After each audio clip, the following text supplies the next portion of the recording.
Guys, welcome to my YouTube channel.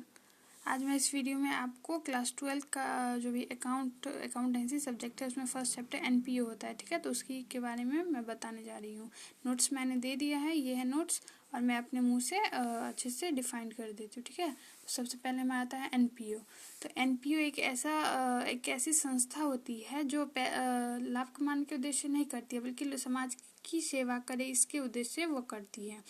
तो इसका main motto profit कमाना नहीं होता है, बल्कि समाज की सेवा करना होता है, ठीक है। तो एनपीओ हम कह सकते हैं कि गैर लाभकारी संगठन एक ऐसा संगठन है जिसका मुख्य उद्देश्य लाभ कमाना नहीं होता है, बल्कि समाज की सेवा करना होता है। यही एनपीओ है। एनपीओ का एग्जाम्पल है स्कूल, कॉलेजेस, मंदिर, मस्जिद, ये सभी कुछ एनपीओ के एग्जाम्पल्स हैं। एनपीओ जो भी गैर व्यापारिक संस्थाएं होती है वह 3 अकाउंट्स बनाती है, मतलब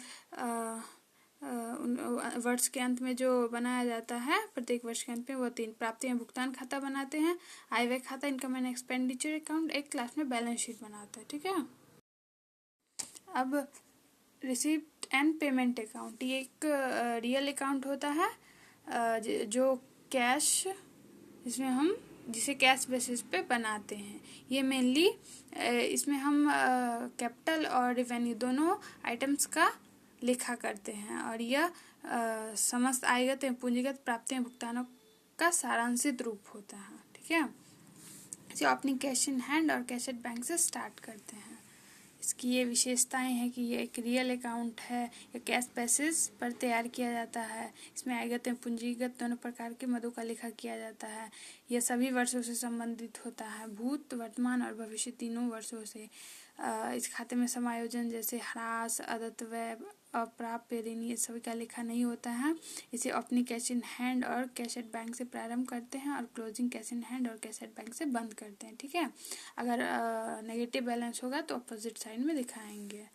अब इसे कैसे बनाते हैं, तो इसके कुछ नियम हैं। जैसे इसे अपनी कैश इन हैंड या कैश एट बैंक को डेबिट साइड में लिख कर स्टार्ट करते हैं। यदि ओवरड्राफ्ट बैलेंस होता है तो उसे क्रेडिट साइड में लिखते हैं, ठीक है। और जितने भी पूंजीगत और आयगत प्राप्ति होता है, रिसिप्ट होता है, उसे डेबिट साइड में लिखते हैं। और जितने भी कैपिटल और रेवेन्यू पेमेंट होते हैं उन्हें क्रेडिट साइड में लिखते हैं। वही दूसरा पॉइंट में लिखा है, मैं आपको समराइज वे में बता रही हूँ। तीसरा, इसमें एडजस्टमेंट का लिखा नहीं होता है। फोर्थ, अब हम दोनों डेबिट और क्रेडिट साइड का अंतर निकालेंगे और क्रेडिट साइड में क्लोजिंग कैश इन हैंड या कैश एट बैंक को लिख देंगे। यदि डेबिट बैलेंस होगा तो इसे डेबिट साइड में ओवरड्राफ्ट बैलेंस करके लिखा देंगे। अब हमारा आता है आय व्यय खाता। आय व्यय खाता एकदम लाभ हानि खाते के जैसा ही है।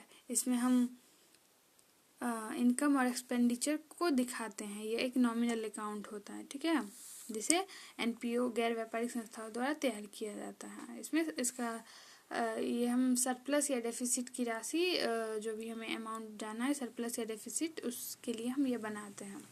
इसकी कुछ विशेषताएं हैं, जैसे एक नॉमिनल अकाउंट है, इसे चालू वर्ष के अंत में तैयार किया जाता है। ये केवल लाभ हानि खाते के समान ही होता है। इसमें केवल आयगत मदों का लेखा किया जाता है, ठीक है।